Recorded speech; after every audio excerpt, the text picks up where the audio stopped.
My name is Brad McGinity. I'm the Chief Revenue Officer at 15.5. We're headquartered in San Francisco with an office in Raleigh and New York and a bunch of people distributed around the world. We offer continuous performance management software. That's a fancy way of saying that we offer a questionnaire that helps an employee and a manager have a weekly dialogue to stay better aligned, better engaged, and achieve more goals and objectives. I'd like to see my Twitter profile up there. I think I posted on it last in 2015. LinkedIn is a better way to get me at /McGinity.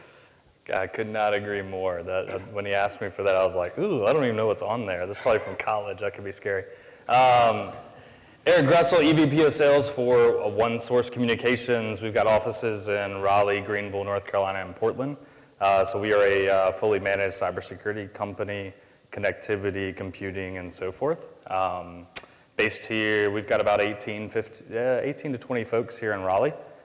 Just opened that offices, and really interesting business coming from the SaaS world into a managed services world, also coming from a sales-heavy world to a business that's never had sales and building that from the ground up. So lots of fun times and looking forward to spending some time with you guys. Hey, I'm Scarantino. I am the VP of Sales at Pendo. We're a local startup in Raleigh. We have offices in San Francisco, New York, London, and Raleigh right now with about 300 people, probably about 250 local and everybody else spread around. We are a software that sits inside of other software platforms and allows you to understand and guide your users throughout their journey within the software. And we cater to the non-engineering kind of builders within an organization. I'm going to move over closer to you, but don't get creeped out. I just felt like I'm in an island over here, so I'm not weird. I don't think that was an accident. Yeah. I'm just glad I'm not next to Brad.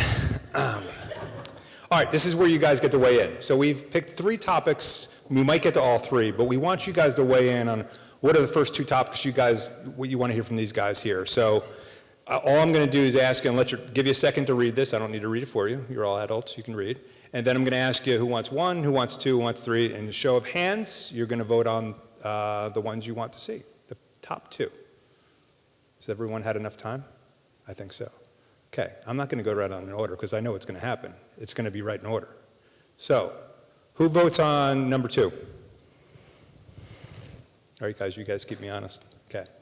Who votes on number 3? Wow. Who votes on number 1? Ooh, that was what tough. Was it? Number 1, yeah, 2 for sure. I think 3 beat 1. Yeah. 2 is definitely first. All right, we're going to go into 2, and then we're going to let the panel decide. That was pretty close, guys. I mean, I thought there was going to be some distinction here, like I love it. Half hands up. I think this is a great one. What characteristics of a bestseller, what do bestsellers do? And I talked about this on some previous, most podcasts I do talk about, because I'm always curious of why do some people have a lot of success and why do some people have some success? So you guys have been in this game a long time. You're building organizations. You're hiring people. You see a lot of different characteristics. You might even do personality tests. So I don't know who to kick it off for, but who would like to start talking about some of the characteristics of bestsellers? Why are you smirking at me? Yeah. Am I doing something to you? You're still not I'll start so they don't steal mine. So I think to simplify it a little bit, all of us are experts and spend day in, day out in the space that you're living in, whether it's a particular industry or actual technology or whatever it may be. And one thing, it happens to myself, right, is you end up you end up speaking in acronyms, right? Anybody do that? Anybody speak in acronyms? Okay, everybody should be raising their hands, right? And so we make a lot of assumptions to our prospects or partners or whoever we're talking to that they actually know what we're talking about, right? Because you live in that space, you talk about it every single day, you're probably in the top 1% of people in the world that actually know about that space, whether you've been at a company 3 months or 15 years, right? Because you're just immersed in it. And what ends up happening is you race ahead and the people you're talking to, which are the decision makers, are probably too proud to actually stop you and be like, hey, I actually have no clue what you're talking about, right? And so you've actually ended up wasting 15, 20 minutes of a discovery call or a demo or whatever it may be because you made all those assumptions they actually know what you're talking about. So I would slow down and make sure that you guys are actually on the same page before fast forwarding to the key points you're actually trying to get to. Okay. Chaz, Brad, bestsellers? I'll go. All right, I'm taking an assumption that we all have the underlying characteristics of I know my product, I know my market, those kind of things. So I think there's three things that separate the people I see that consistently excel. One is hustle, and it's just who's willing to work hard every day, all day, because people take for granted sometimes how hard sales is. The second one is consistency. There is oftentimes a lot of monotony in sales. Like every call I'm on, am I doing a mutual action plan? Am I always talking about money, authority, need? But that consistency of doing it day in and day out, the best sellers have that. Do you prepare the same way prior to every call? Do I have my schedule, and do I adhere to my schedule consistently? And then the last one that I find is know your superpower. My best salespeople know their superpower, right? And they know when to use it, and then they know when not to use it, because a superpower unchecked blows shit up, right? And to give an example, right? If your superpower is you're fearless. The best salespeople know when to turn that on, when to ask questions that are going to make somebody uncomfortable, but will progress the sale along. But then they know when not to, or they know how to turn that fearlessness internally within the company to get something done. Or if your superpower is research, they know how to research an account that's going to make them very effective as a seller. But then they know when to turn that off and to just go sell. So those are the three things that I think separate people. So I tend to think it has to do with having a different conversation with a different person. Many of you have probably heard of the Challenger the Challenger Sale. A popular book came out in 2011, 2012 by the Corporate Executive Board. The sequel is even more interesting, and it's called the Challenger Customer. So the thesis of the Challenger Sale is that there is a certain type of seller who just sells differently, and they teach and they tailor and they take control. And it's the idea that they go into a business with a thesis and they tell you about a problem that you didn't know you had, and they have the solution to that problem, and as a result, you're more likely to buy from that particular company. Well, the idea of the Challenger Customer, which is even a more interesting book, is that there is a similar type of personality and buyer persona inside of the company that you're selling to. And just like there's a Challenger seller, there is a Challenger buyer who's willing to go into their organization and mobilize resources to get stuff done. Most of the deals you lose to no decision. You don't lose them to a competitor. And the reason that you lose them to no decision is because there are like 6.1 or 5.7, whatever the number is, stakeholders involved in every deal, and you need a mobilizer who can go into their company and rally this set of 6 people together to actually get to some consensus about what it is that they're going to buy.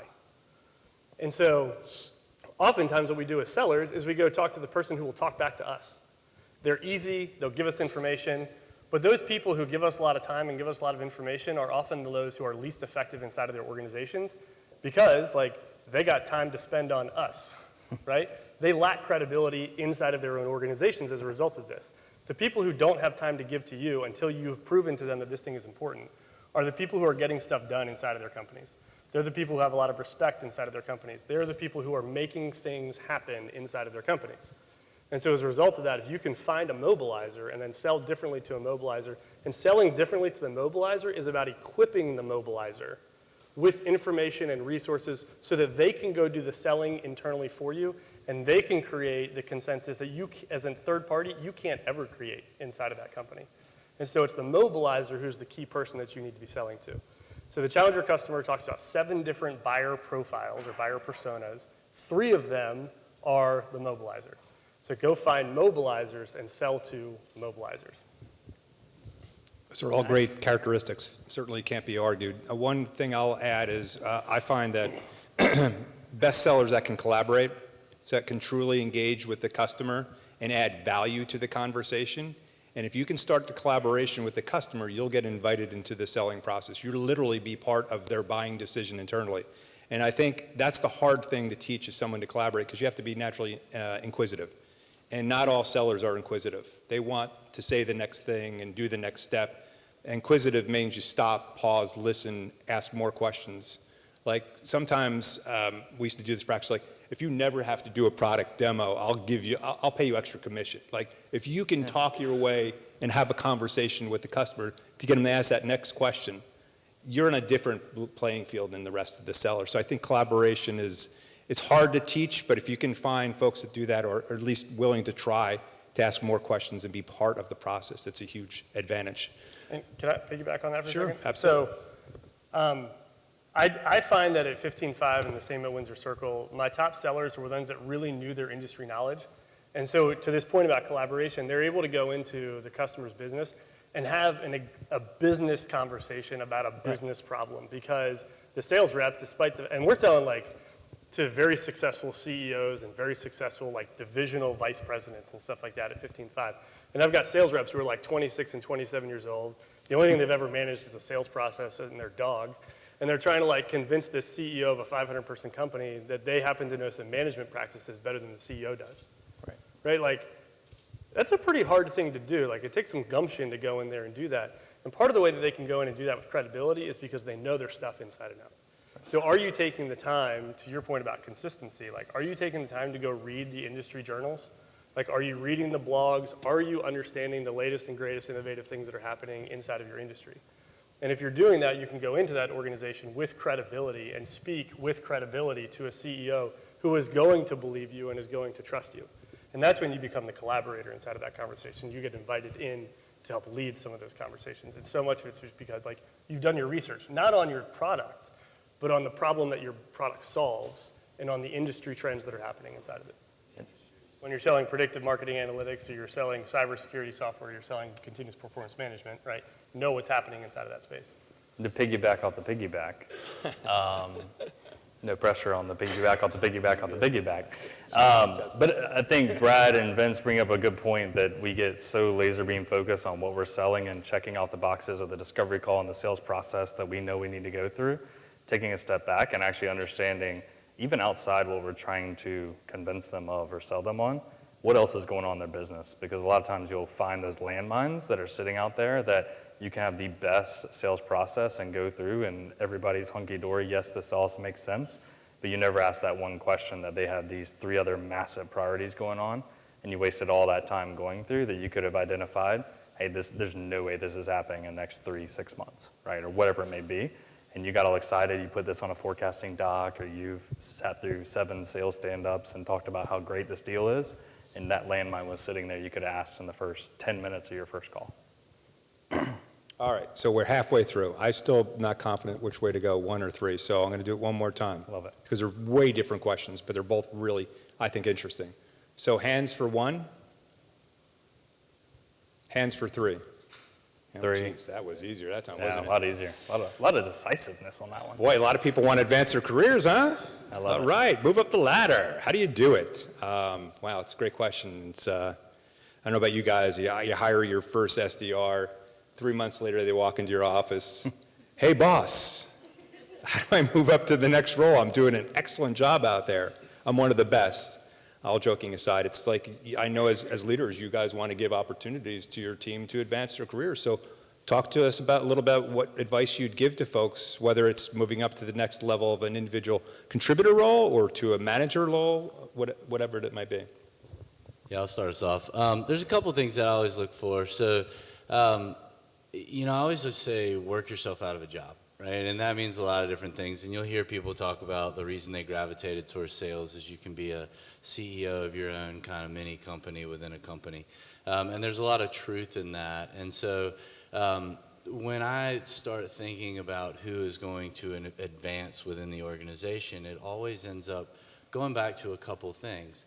Number one, who's doing their job so well that I feel like it's a well-oiled machine, and I can start handing them more responsibilities that are maybe outside of their job. And so that is a key characteristic of somebody who's ready to take the next step. They've organized their place in the company and their world so well that they're ready to take on more responsibility. So that's definitely one thing that I look for. The other thing is I always want to hear what people's peers think about them. And people know who's up for the next job, right? And people know who wants it. And when you start to think about who should take that role, if it's an SDR, you should be able to talk to that person's AE, and they should say, no, I don't want that person to leave, but you should be promoting this person, right? That should be the conversation immediately. And so, those are the things that I look for, and they present themselves. What are the things that I don't look for? Somebody coming to me constantly and saying, hey, I'm ready for the next role. Because if somebody's got to tell me, it's probably too late, right? If I didn't know myself. So it's always very important to raise your hand and make it known that you're interested inside an organization. But you should have kind of worked yourself to a point where it's an obvious conversation then moving forward. Yeah, I think it's a really interesting topic, especially as we think about, I don't know how many folks in here classify themselves as millennials or on the fringe of millennials, but we call it, as a leader, I think you have to be cognizant that we kind of come from what I call the video game generation. And so just as a young, who here had a Game Boy when they're growing up? Okay, thanks. Yeah, Tecmo Super Bowl, there you go. So yeah, if you have a Game Boy or whatever, just it's been ingrained in our minds for just since we were kids, essentially, or some of us were kids at least, that you do something, you move to the next level, and that just is ingrained in our mind that like, ooh, I did this, I completed this, so I should get something else. And some of that's just making sure there's enough awareness within the organization that I actually am not a big fan of the word promotion. I love advance in your career because what it comes down to is impact, right? And so we talk to our reps and our employees all the time when they're asking, okay, what is the next step in my career? What's my advancement opportunity? You take a step back and ask them what kind of impact do you want to make, right? Beyond just being a sales rep or an SDR and so forth, what is the actual impact you want to do and what are you interested in, right? I'm at the ground level currently in my current role, so we just implemented Salesforce. One of our SDRs is super passionate about one day being a sales engineer or maybe a sales ops person, right? So we pulled off, we knew that's the kind of impact he wanted to make, so we pulled him off and actually put him on that, right? So that gives him that opportunity. And so I think it's critical as you're going through are you communicating with your leader what kind of impact you want to make, right? Don't assume they know what that is.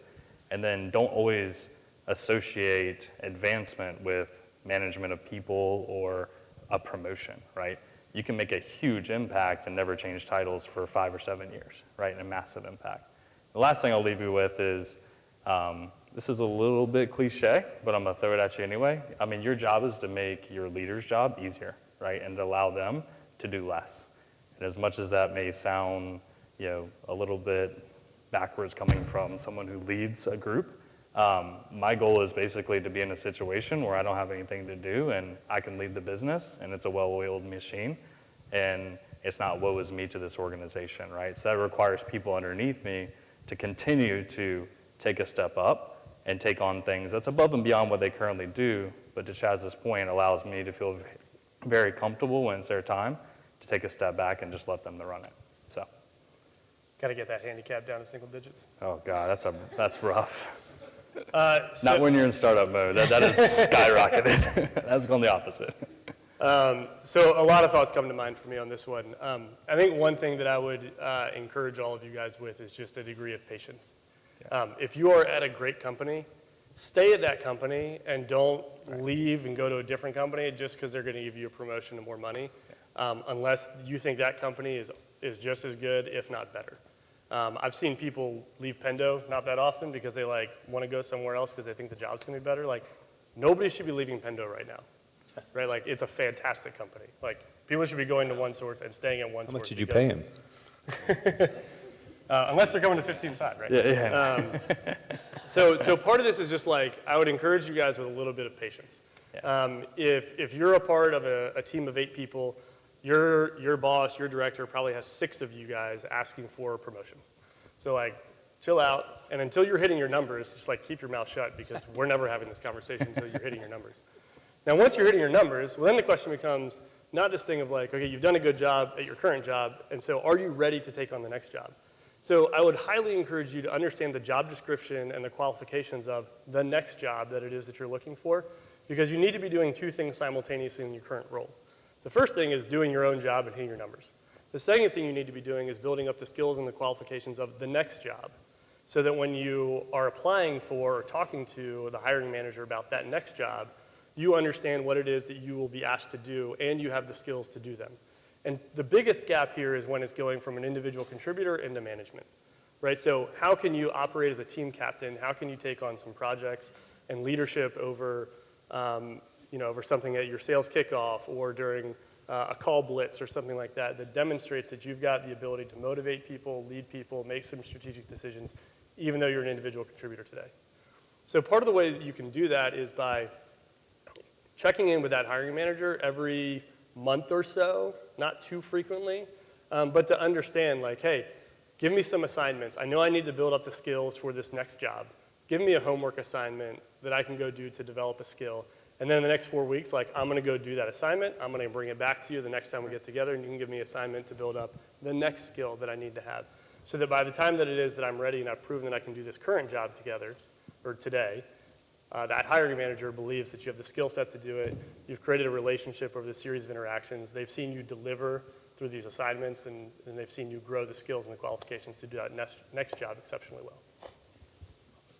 Can I add on to that? Absolutely. Make sure you know your manager, because if you checked in with me every month on how to get to the next level, you're going to wear me out. But think about also, as you're growing your career, like this happens to every single person.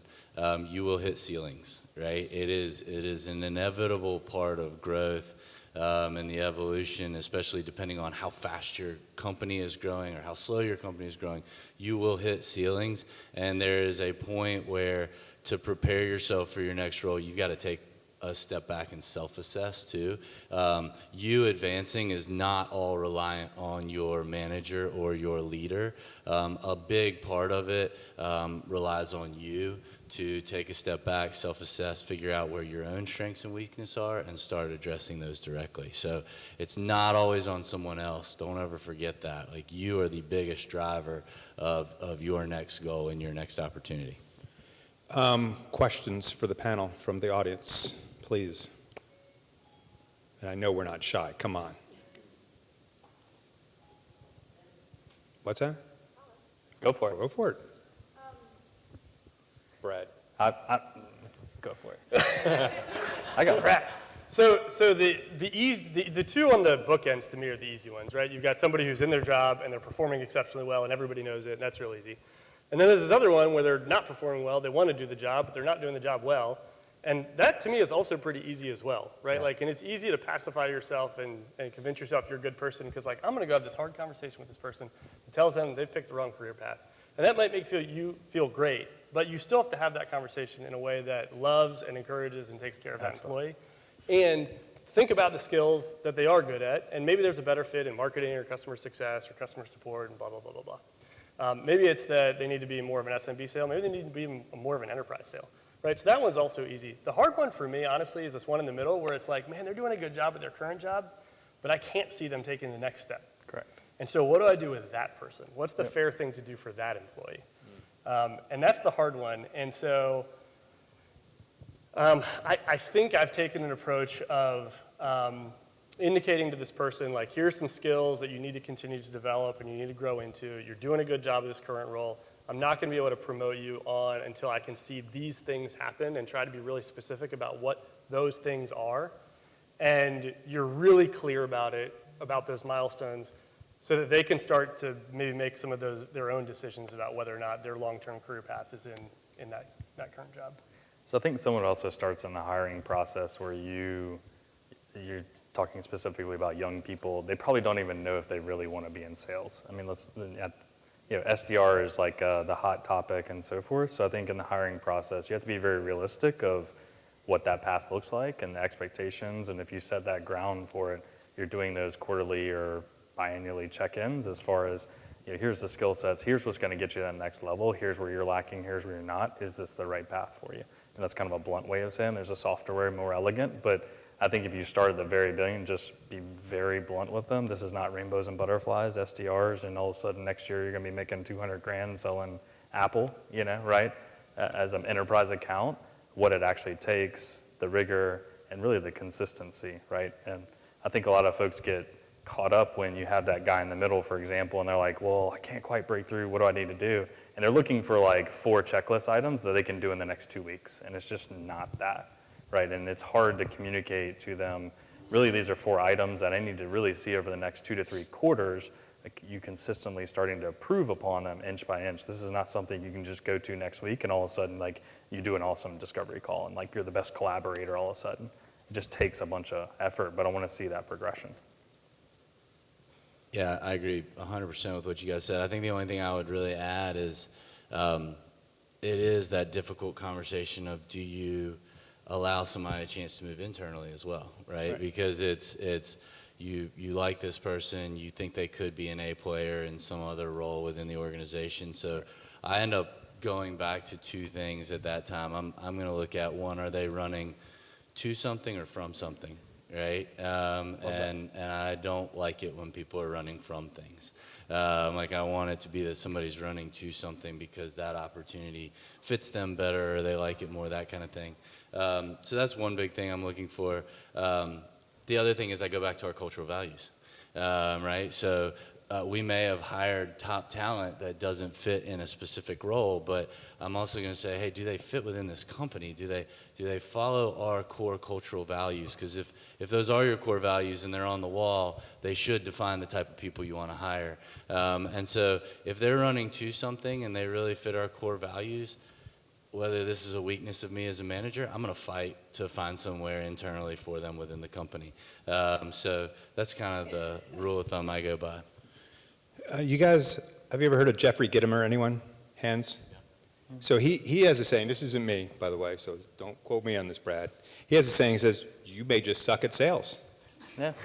And sales is a different beast, right? It's not easy. It's not for the faint at heart. So sometimes you guys have the conversations about that too. Like, good person fits a culture, maybe a different role that might work, so it's good. Right. I think we've got time for one last question. Yeah, I think that's, so let me recalibrate the question. So your question is more around, we only hire the people that are maybe going to stay for 2 years, the top guys, that's the trend, and how do you maybe find the folks that are going to stick around and also be good team members? Is that right? Oh, that's pretty good. I think it comes when you're hiring, right? If you're in a leadership position where you're hiring or building out a team, I just went through this personally after leading teams of hundreds of sales reps and now starting one from ground up. I purposely didn't go after like, let me just go find the top sales reps in the area and let's just hire 5 or 7 of them. Because you're trying to build a culture and a team of collaboration. And listen, I mean, I've told some of this, these guys straight to their face, like you may only be a B+ or A- guy, that might be your ceiling, but the impact you bring on the back end is, okay, you're also going to go out there and you're going to find out this stuff about the industry that you're going to tell the rest of the guys, or you're willing to actually sit there and collaborate with everybody and so forth. So I think it depends on what stage you're at in a sales org, right? If you've got 300 people and maybe a big sales org, and now it's time to throw in your just rock star sales guys, and you can have some mercenaries because you're trying to take off. I think that's perfectly fine. I've been there myself, and maybe they only stay for 2 years, but that's what you needed at the time. As long as you have that core group of really good cultured folks, I think it's okay to sprinkle in some of those guys or gals.